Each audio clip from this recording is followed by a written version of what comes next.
Have you ever really stopped to think about how criminals use crypto to make their money disappear? It's basically a super high-tech version of a really old crime, money laundering. In this briefing, we are going to pull back the curtain and show you exactly how this digital laundromat actually works, and more importantly, how you can make sure you stay far away from it. Okay, let's get into it. We've broken this down into 5 core modules. First, we'll get a handle on the basic concept of the digital laundromat. Then, we'll walk through the exact 3-step cycle criminals use.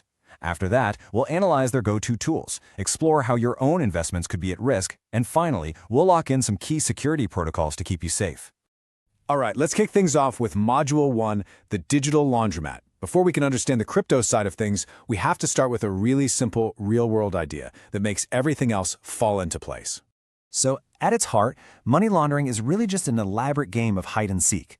A criminal takes dirty money, cash from illegal stuff, and puts it through a process that makes it look like it came from a legitimate source, to make it clean. The laundromat analogy here is spot on. The entire goal is to wash away any connection to the original crime. Which, of course, brings us to the big question. How does this all play out in the crypto space? Well, the speed, the global nature, and the potential for anonymity in crypto have essentially handed criminals a blueprint for the perfect 21st century laundromat. Moving on to Module 2. Let's deconstruct the criminal's playbook. This isn't just random or chaotic. It's a very specific 3-step cycle. And once you understand these steps, spotting the warning signs becomes a whole lot easier. The process almost always breaks down into these 3 phases: placement, layering, and integration. Now, the names might sound a little clinical, but the concepts are actually pretty straightforward. And while these are the same steps used in traditional money laundering, the execution with crypto is, well, it's on another level entirely. Okay, first up is placement. This is the entry point. This is where the dirty money crosses over into the digital world. Criminals take their illicit cash and convert it into some form of crypto. A lot of times they do this through peer-to-peer trades or by using exchanges with really lax identity verification rules. Then comes layering, and honestly, this is where the real trickery begins. The sole purpose of this step is to create a complex, confusing web of transactions. They'll bounce the funds between dozens, sometimes hundreds, of different wallets and services to make the original source nearly impossible to trace. They are literally trying to snap the audit trail in half. And that brings us to the final phase, integration. Once the trail has gone cold, the now clean crypto is brought back into the legitimate financial system. This could mean cashing out on a major exchange for dollars or euros, or using it to buy high-value assets. Think real estate, luxury cars, or even NFTs. So, that layering step we just talked about, how exactly do they do it?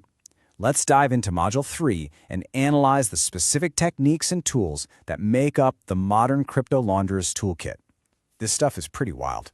To cover their tracks, they tend to rely on a few key methods. We're going to focus on 4 of the most common: crypto mixers, a technique called chain hopping, the use of specialized privacy coins, and of course, high-risk exchanges that prefer not to ask too many questions. Let's start with crypto mixers, sometimes called tumblers. The analogy here is perfect. You take your dirty crypto, your one-marked sock, and you throw it into a service that mixes it with a giant pool of crypto from tons of other users. Then, out the other end, you get the same amount back, but it's made up of completely different coins.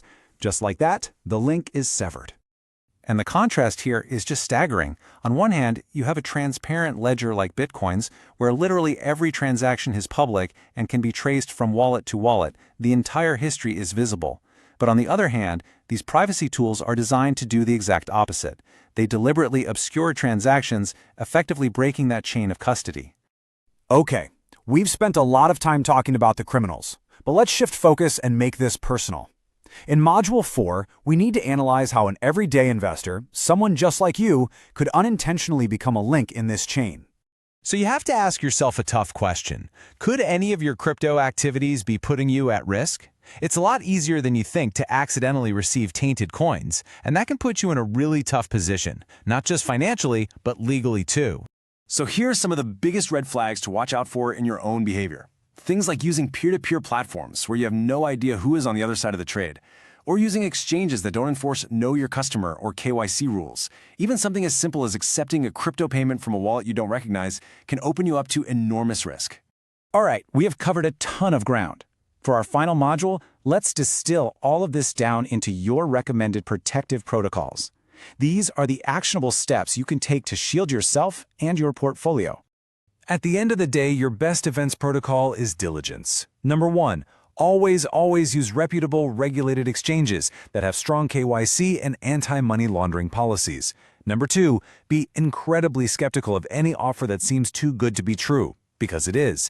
And number 3, always question the source of funds before you ever agree to accept them. And that leaves us with one final, sobering thought. As these digital laundromats get more and more sophisticated, can the forces of transparency and security ever really keep pace? It's become a constant cat-and-mouse game, a technological arms race, and the future of a secure digital economy really does hang in the balance. Thank you for your attention.